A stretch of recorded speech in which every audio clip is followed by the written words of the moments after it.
Gaffer, your first game at Victoria Park in the home dugout this weekend, a friendly against Sunderland U21s. Just how much are you looking forward to getting out there? Yeah, no, it feels like I've been here a while, and to not have had a game yet at the ground in front of the supporters has been a strange feeling. Normally, these games come around a bit quicker, but I'm very much looking forward to it, and it's the start of another hopefully promising journey. Yeah, and yourself, you've been in the away dugout in Victoria Park several times before, so being in the home dugout, being in the home dressing room, how will that feel for you?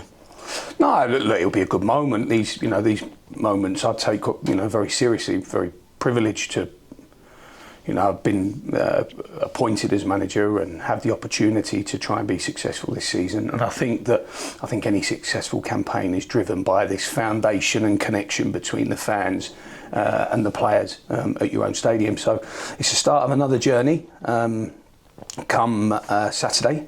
And one where we really want to get that connection between supporters and players as strong as we can to go into the season. You mentioned previously you've watched Sunderland U21s towards the back end of last season. What in particular did you see of them? No, I think they played in the final, Tottenham, and I thought they was impressive on the day. I thought it was a very strong game. Obviously, it comes from a big club in the northeast.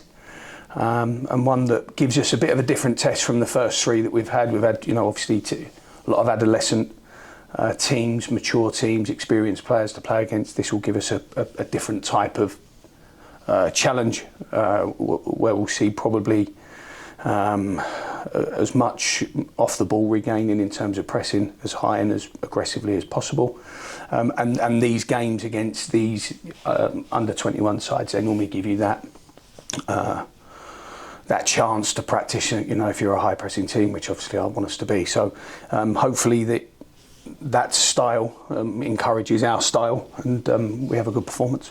You've mentioned previously in pre-season you want to breed that win mentality, and obviously it is only a friendly, but especially the first game at the Vic, is that really encouraged on Saturday? Yeah, look, I think any time they put on, we understand the expectation from our supporters. So I think any time you put on a Hartlepool shirt, whether you're home or away, there's a responsibility and a pressure to go and perform. So it will be nice to be in our home ground and in front of our own supporters. But I think wherever they are and whatever they're doing, if they've got that shirt on their back, there's that expectation straight from the word go. So we've got to develop that now, and we've got to develop a standard of play that supporters can expect, demand.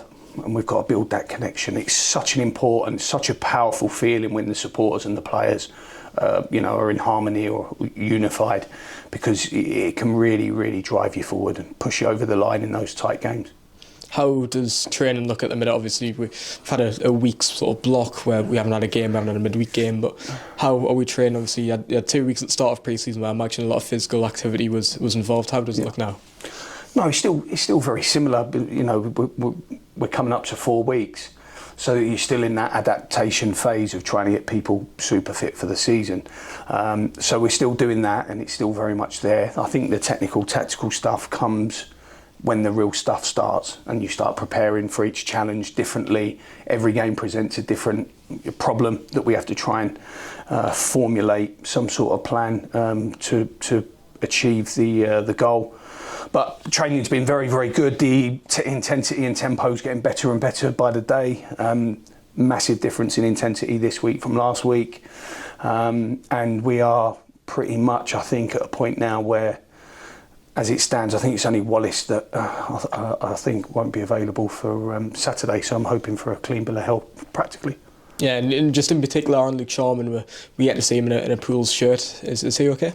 Yeah, at the moment, he trained today. As long as there's no reaction tomorrow, then he'll train tomorrow and get some minutes on Saturday. But he's 2 weeks back in terms of that progression of match time. So if we can get him out for 45 minutes on Saturday, I'll be delighted. Yeah, and Greg Sloggett been here just over a week now. How's he fit into things on and off the pitch? Yeah, he's another one very similar to Luke in terms of seeing a real jump in his intensity this week. Looks a lot fitter, looks a lot more comfortable with what is coming in those training sessions, and he'll need to go and have another strong half of football before we can push him on. So I think he's settled in really well. Greg, he's a really likeable chap. So it doesn't take likeable lads long to settle into a squad, get used to their teammates and their new surroundings.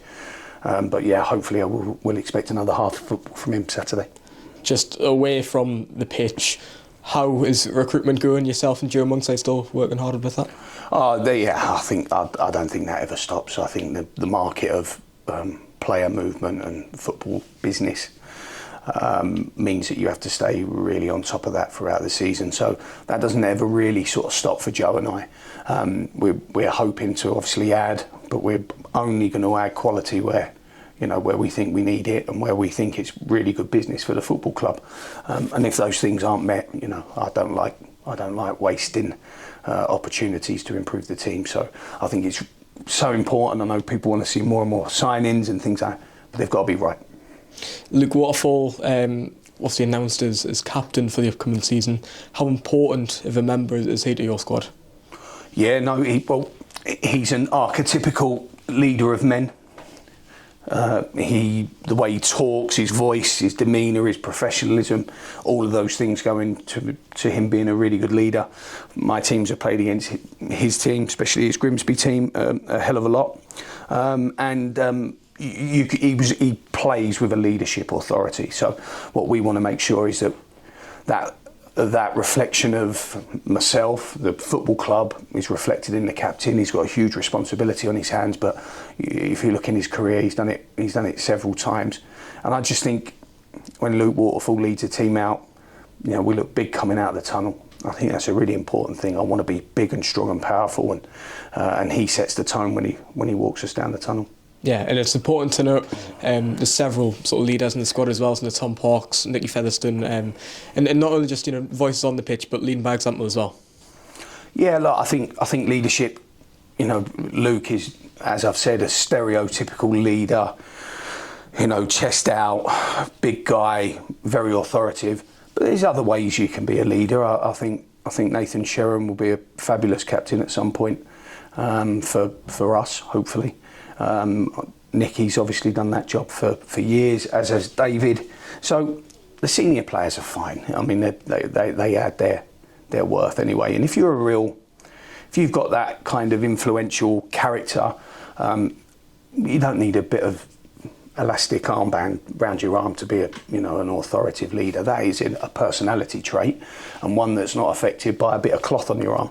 It's something you are or you're not, really. So I think there's lots there. I think there's players that will grow into more influential states. As I've mentioned with Sherran, but Hunter, I can see Hunter. And I think Dodds at some point, when he really comes into the prime of his career, I think Dodds would be a good leader. Yeah, and it's a great time to be a young player at the club. How much has the likes of Louis Stevenson, Campbell Darcy, Max Dory, Alfie Steele, how much have they grown just by being around those lads? Yeah, interesting you say that, because very early on I tried to pull that group of young lads apart. Go and sit with Luke Waterfall at lunch. Don't sit with each other. We want you to rub off. We want the elements of Nicky Featherstone's career now and his age and his maturity now. We want you to have the benefit of that now. So don't just hide away in that little corner, that clique or little group. Go and experience and rub off of these types of senior players who have had really, really long-standing, terrific careers. So they've got to do that, and they've got to take themselves out of their comfort zone now, those four, and they've got to make sure that they take the benefit of all of Nicky's successes, mistakes, Luke's, so on and so forth. So I think they've got a great opportunity, but one they have to try and maximise. Yeah, and just a word on the two centre-backs, Parksy and Luke, that haven't played together yet in pre-season due to injuries.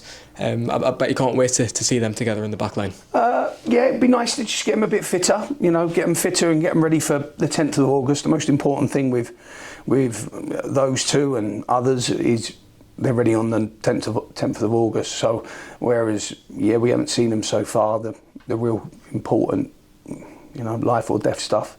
That comes early August. So we need to get them physically as capable as possible for the 10th. And that just means we've had to put that process a little bit further back. But I have no fears or anxieties about them two being ready. Not yet mentioned, Joe Onger's involved over the last 2 games as well. Obviously a credit to the academy and a credit to the system as well. No, Joe's done very well. He came in very late. He hasn't really trained with us. And what I like about good players is I like to know what they are quickly. They have a USP, they have a real attribute that says, I'm going to be this. If you play me, Darren Sarll, I'm going to give you these qualities when I play. And you could see straight away his ability to take the ball on the move. I thought he did very well in a real difficult start to it at Scarborough. I thought he did excellently in the second half. And just 3 home friendlies now on the bounce inside the next week. Important to really lay down a marker and go into the Oval game all guns blazing? No, I think the most important thing is to make sure everyone's as fit as possible for the Oval game. I mean, if you said to me now that we were going to have everyone available, I'd be very confident going into the opening game of the season. But we have got the 3 games and we have got them in 7 days. It will probably be our toughest week to date. Players are now starting to move into 60, 75 minutes. By next week, they should have all had a 90, so they're ready for the Oval game. But yeah, their fitness and well-being will be of the utmost importance, as we know with the numbers that we have. We've got a really strong foundation here, and we've got to make sure they're as good as they can be for as long as they can be going into that 10th of August. Just on the 10th of August, that Oval game, are you casting an eye over to it during these 3 friendlies, whether it be anything tactically? How are you going to set up? Are you looking at that Oval game and using them 3 games as a sort of trial? No. I think I don't think you can really look too deeply into your first opponent based on pre-season games. I think they've played like we all do in pre-season. You play some big clubs, you play some clubs smaller than you. It's very hard to know what they're working on on the training ground. It's hard to know what the manager's objectives for that game is for those group of players.